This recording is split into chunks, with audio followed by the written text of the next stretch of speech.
Saludando hoy al cabeza de lista del Partido Socialista de Euskadi por Álava, Javier Lasarte. Señor Lasarte, bienvenido. Gracias, buenos días. Esto de las encuestas no me diga que tiene su aquel, ¿eh? Habría que revisar la ley esta, ¿no?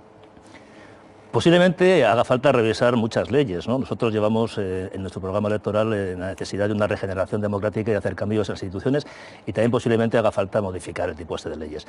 En los países más avanzados y con más tradición democrática, yo creo que prácticamente hasta el último día se pueden publicar encuestas. Bueno, hay cosas que hay que mejorar, sin ninguna duda. ¿Y los debates? Cuénteme cómo vio el debate del otro día de Pedro Sánchez y Rajoy. Pues yo lo viví con mucha pasión. Efectivamente, fue un debate bronco, duro, tenso, pero fue un debate, bueno, que es bastante normal, quiero decir, en países como Estados Unidos o en Reino Unido, que están muy acostumbrados a debates a dos entre presidenciables. Es una práctica muy normal, ¿no? El tipo ese de conflictos, ¿no? Yo vi un candidato a presidente del PP nervioso, desnortado, sin propuestas, inquieto, insensible ante los casos de corrupción que salpican a su partido, insensible ante los casos de exclusión y pobreza que afectan a la sociedad alavesa, vasca y española. Y a un candidato a la presidencia del gobierno por parte del Partido Socialista, Pedro Sánchez, con impulso, con iniciativa, con proyectos, con propuestas, sólido, que demostró que es la única alternativa de gobierno real que existe en España frente a la continuidad de Rajoy. Y Xavier, déjame un minuto, cuando hablabas de encuestas. Hay una cosa que dicen todas las encuestas, en Euskadi, en Álava, es que yo vengo de Álava, en Álava, en Euskadi y en España, que es el deseo mayoritario de cambio de gobierno en España, que se vaya el PP, que se vaya Rajoy. Y la única alternativa es el Partido Socialista. ¿Y entonces por las encuestas por qué le dejan concretamente en Álava, por ejemplo, al Partido Socialista fuera? Bueno, vamos a ver, hay encuestas que nos dejan fuera y encuestas que nos dejan dentro, pues como todas las encuestas, ¿no? Yo lo que sí digo es una cosa: Álava siempre ha estado, siempre, desde que en España existe democracia, apoyando los grandes cambios que ha habido en Madrid. Siempre ha estado. Y yo estoy convencido de que va a seguir estándolo. Bueno, es como el Ohio, ¿eh? Es como el Ohio sí, de Euskadi, efectivamente. Porque es un poco el termómetro, ¿no? Claro. Cuando hay siempre cambio en Álava, hay cambio en la Moncloa. Sí. ¿Esa vez cree que ocurrirá algo así también? Porque, claro, hasta ahora funcionaba mientras no había esto de los llamados partidos emergentes, Podemos y Ciudadanos. Bueno, tú sabes que la encuesta decisiva es la de las urnas, ¿verdad? Es el día 20 de diciembre cuando los ciudadanos eligen a quiénes van a ser sus representantes y realmente deciden el futuro de un país, ¿no? Yo lo que digo es que existe un deseo mayoritario, amplísimo, de cambio de gobierno en España. Y yo pregunto, y también te pregunto a ti, ¿tú crees que para Euskadi, para los vascos, para los españoles, para los alaveses, vizcaínos o guipuzcoanos, es mejor un gobierno del PP en España o un gobierno del PSOE en España? Eso decidirán el domingo. Bueno, pues yo creo que es muchísimo mejor un gobierno del PSOE, porque a Euskadi, a los vascos, siempre les ha ido mejor con un gobierno socialista que con un gobierno del PP. Tenemos la experiencia de un gobierno de 4 años de Rajoy, un gobierno que ha dejado una herencia de corrupción, de paro, de precariedad, de desigualdad y de inmovilismo, que ha afectado a Cataluña. Ha tenido la virtud de que en 4 años ha aumentado el número de independentistas de un 10% a un 48%. En Euskadi también se ha sufrido ese inmovilismo. Euskadi tiene que avanzar en muchas cosas. Y no es igual lo que va a hacer un gobierno de derecha, ya sea el PP solo o con Ciudadanos, o un gobierno socialista. Yo creo que no hay ninguna duda. Usted estaba leyendo alguna entrevista como usted dice, hace 4 años fuimos segundos, pero es verdad que esta podríamos ser quintos, porque la situación es muy volátil. Tan volátil la ve también en Álava, donde es un territorio relativamente fácil de testar, con no demasiada gente. Bueno, ¿Qué está pasando ahí? Bueno, yo creo que son unas elecciones, pero no solamente en Álava, en general, en toda España, donde hay incertidumbre, hay desconocimiento. De hecho, también las encuestas recogen eso, ¿verdad? Recogen lo que he dicho, pues que hay mucha incertidumbre, recogen que la única alternativa real es el Partido Socialista. Y entonces, ¿qué está pasando? Pues que efectivamente hay actores nuevos, algunos llegan con mucha fuerza. Hay que decir también con rotundidad que no todo lo nuevo es bueno, que puede ser malo. Antes comentábamos en la sala previa a entrar aquí en el debate que yo creo que hay que poner una cosa en valor, y es que este país está bien, ha hecho muchas cosas bien, que hemos hecho entre todos muchas cosas bien, que hay cosas que cambiar, por supuesto, pero que lo que tenemos hoy es mérito de todos. Y nosotros, hay que decirlo con rotundidad, nosotros hemos ganado las elecciones, el Partido Socialista, en Álava y en Euskadi, en las generales. Y yo creo que los alaveses, los vascos y españoles se juegan mucho estas elecciones. Y sigo diciendo, el único voto útil que existe para cambiar a un gobierno de Rajoy en Álava, en Euskadi y en España es el voto al Partido Socialista. Usted, y yo creo que eso se va a notar el día 20 de diciembre. Ha empezado diciendo, yo le he preguntado por el debate entre Pedro Sánchez y Rajoy, y ha dicho: hombre, vimos a un Rajoy insensible ante los casos de corrupción. Dígame una sola propuesta que hizo Sánchez el otro día para evitar los casos de corrupción. Yo no se la escuché. Le escuché muchos reproches a Rajoy. Es verdad. Bárcenas, Gürtel, Correa, pero no escuché una propuesta de decir, vamos a proponer esto para cambiarlo, para acabar con estos casos. Bueno, yo sí que creo que dijo una propuesta, o incluso dijo varias, están también en nuestro programa electoral, y luego hay una cosa que se llama hechos. Dígame cuál, por ejemplo. Hablamos de un plan nacional potente contra el fraude, hablamos de una ley de transparencia que sea clara para acabar con el fraude, hablamos de tolerancia cero frente al fraude. Yo creo que es un tema de hechos. A nosotros, desde que está Pedro Sánchez en la dirección del Partido Socialista, está siendo durísimo y además muy claro con el tema de la corrupción.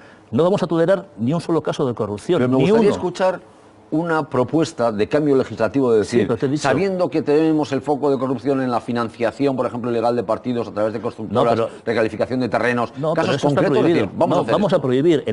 Queremos hacer una ley de...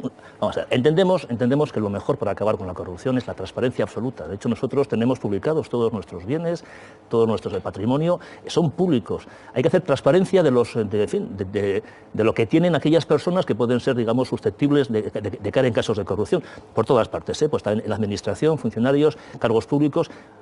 La transparencia es la mejor medida contra la corrupción. Y luego una cosa muy clara, al que se le pilla directamente, que devuelva lo que ha robado y que pague la pena que le corresponda.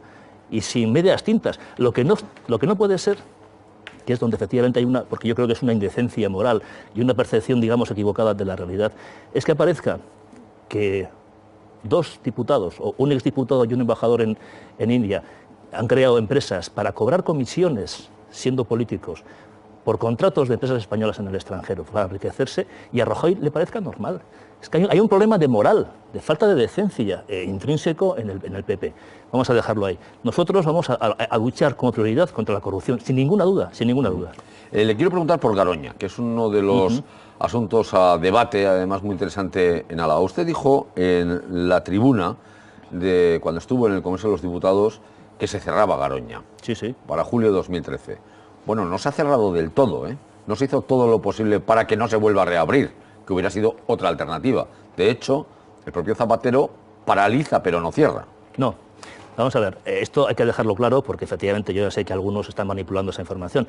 Hay que decir muy claro, el gobierno que aprueba el cierre de Garoña es un gobierno socialista. En el año 2009, recién ganadas las elecciones, Zapatero decide el cierre de Garoña en julio de 2013.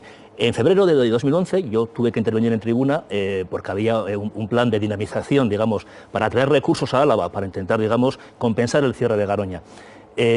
Y defendimos, y yo dije, como tú comentabas, que en julio de 2013 se cerraba Garoña. Yo lo dije en tribuna. En julio de 2013 se cierra Garoña. Una decisión socialista.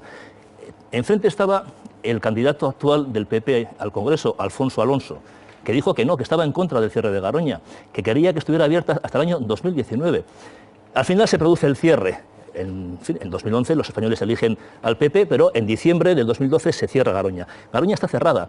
Lo que pasa es que ahora el PP plantea la posibilidad de que se reabra, incluso plantea que se reabra, ha manipulado el Consejo de Seguridad Nacional haciendo algunos cambios para tener mayoría y plantea que se reabra y que siga abierta hasta el año 2031. Bueno, nosotros estamos radicalmente en contra. Ponemos en el programa electoral que Garoña no se va a reabrir y tengo que decir con rotundidad que el único partido, que puede garantizar que Garoña no se reabra es el Partido Socialista.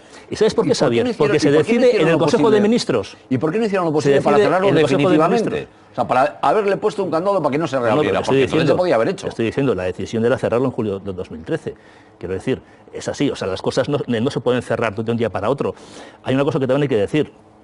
Las centrales nucleares, nosotros defendemos el cierre de todas en España a los 40 años. La última sería en el año 2028. El PP quiere que tenga 60 años de vida y también por eso quiere reabrir Garoña. Esa es la decisión. Un gobierno pronuclear como el PP o un gobierno socialista que es antinuclear, que va a cerrar las centrales nucleares. Son temas muy importantes para los ciudadanos, porque luego hay que vivir en Álava y asumir el riesgo que supone la reapertura, o si no la amenaza de un cementerio nuclear, que está en Entonces, yo creo que el tema es muy claro, hay que decidir. ¿Queremos que Garoña no se reabra o no se convierta en cementerio nuclear? Eso se va a decidir en un Consejo de Ministros.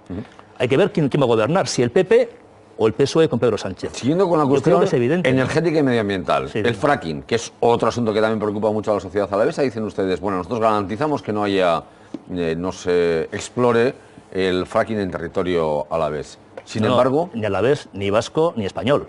Sí, ni burgalés, porque además está en la Burgos, frontera. evidentemente. Burgos es España también, ¿verdad? Yo estuve con Pachi López en Texas, en aquel viaje en el que Pachi López se trajo debajo del brazo la técnica del fracking para aquí. ¿Qué ha pasado? ¿Por qué entonces era bueno y hoy Xavier, no estuviste también con el Endacari Ibarretxe ni con los consejeros del Tripartito Nacionalista? Porque el fracking llega a Euskadi con Ibarretxe, hay que decirlo. El fracking llega a Euskadi con un gobierno nacionalista, con Ibarretxe, y luego con dos partidos en el gobierno que ya están en Bildu. El fracking llega a Euskadi con ellos. Y entonces, cuando llega el gobierno socialista ante Pachi López... preguntaré a ellos por su responsabilidad. Yo le pregunto pero por espera, Pachi déjame que te explique, por favor. Entonces, cuando llega el Pachi López al gobierno, por responsabilidad, ¿qué es lo que tiene que hacer un gobernante cuando gobierna para poder decidir por responsabilidad? Va a la fuente donde más hay más experiencia, ¿verdad? Con el tema del fracking, que es en Estados Unidos. Tiene una experiencia amplísima. Va para contrastar si esa técnica se puede aplicar o no. Y entiende que no. El gobierno socialista aprueba proyectos de exploración, porque es su responsabilidad. Hay que testar la viabilidad económica, técnica y medioambiental. ¿Ahora sigue creyendo que hay que testarlo? No, ahora mismo. No, ahora lo que creo es que nosotros, en el Parlamento Vasco, hemos llevado una iniciativa legislativa que se ha aprobado por el Parlamento Vasco para prohibir en Euskadi el fracking. Y ha sido una iniciativa socialista, porque entendemos que no garantiza el medio ambiente. ¿Tampoco testarla? No, directamente prohibir cualquier actuación. ¿Entonces antes por qué había que testar y ahora no? Estoy diciendo la responsabilidad para ver si la técnica es viable o no. Se ve que no es viable desde el punto de vista medioambiental, que tiene un coste que nosotros no estamos dispuestos a asumir, y se decide que se prohíbe. Porque se ha testado, se ha sido responsable, se han medido las cosas. Un político tiene que ser responsable para poder adoptar decisiones. Luego se equivocará o acertará. Pero lo que no es responsable es simplemente no adoptar ninguna decisión. Entonces, lo hicimos. Y hemos prohibido el fracking en Euskadi. Y en España, en el programa electoral llevamos que no va a haber fracking, que la fractura hidráulica no se va a producir en España. Y tengo que decir que en España hay una ley que permite el fracking, en España, que es la ley de hidrocarburos, aprobada por el PP y por el PNV. Esa es la realidad. ¿Y ustedes la cambiarían? Por supuesto, hombre, claro. Vamos a derogar muchas cosas. Pero todas aquellas leyes que suponen recortes de derechos, las derogaremos. Derogaremos la reforma laboral, derogaremos la LOMCE. Son cosas que además afectan a los vascos. ¿Dónde están los límites en una negociación que se supone que habría que abrir para convertir a un socialista presidente del gobierno? Porque eso sí que coincidirá conmigo, que parece que no va a haber mayorías absolutas. No va a haber. ¿Dónde están los límites de decir esto es negociable, esto no? ¿Por qué se puede garantizar esto si mañana tengo que acordar con otro igual? Javier, tú sabes, yo creo que si tenemos algo los vascos, y además algo muy positivo, tenemos positivos muchísimas cosas, evidentemente, ¿no? Pero en clave política tenemos una cosa que además que se puede enseñar al resto de los españoles, y es la capacidad de pactar, la capacidad de acordar, la capacidad de configurar gobiernos muy diversos. En Euskadi, como tú bien sabes, ha habido gobiernos de todo tipo, naturaleza y condición. Y eso en España no ha sucedido. En el gobierno de España existe falta de cultura de pacto. Nosotros tenemos que poner en valor esa cultura de pacto, esa tradición de acuerdos que tenemos los vascos de negociación para hacer un gobierno que tenga una mayoría parlamentaria para cambiar este país, porque hay que cambiarlo, pero de manera absoluta. Los límites en toda negociación, lógicamente, hay que ver, pero los límites son, te voy a decir, recuperar todos los derechos y todas las libertades que el PP ha recortado. Poner este país en marcha, cambiar el modelo productivo, crear empleo, fijar un marco de convivencia para que este país siga avanzando juntos y en armonía 40 años. Hay que hacer muchas cosas. La reforma de la Constitución a mí me parece un tema importantísimo y también para Euskadi. ¿Cómo cree que hay que reformarlo? Porque con cuidado, con mayorías. Cuando hablan del documento de Granada, de la España federal, sí, no se termina de vislumbrar cuál es exactamente la diferencia con la España autonómica. Bueno, vamos a ver. Nosotros planteamos, entendemos que hace falta una reforma de la Constitución. O sea, desde el año 1978 han pasado muchos años y sobre todo hay una cosa que es muy importante, darle legitimidad a las instituciones, que efectivamente con la crisis se ha perdido. Hay que decir, hay mucha gente que, sobre todo gente joven, que en su día no votaron la Constitución, que no vivieron el franquismo, que se han incorporado, digamos, tarde a la democracia, que creen que todos los derechos estaban adquiridos. Hay que poner otra vez en valor, entre la ciudadanía, la legitimidad de lo que hacemos y de lo que somos, ¿no? Entonces hay que buscar consensos, hay que buscar acuerdos. Entonces hay que hacer cambios.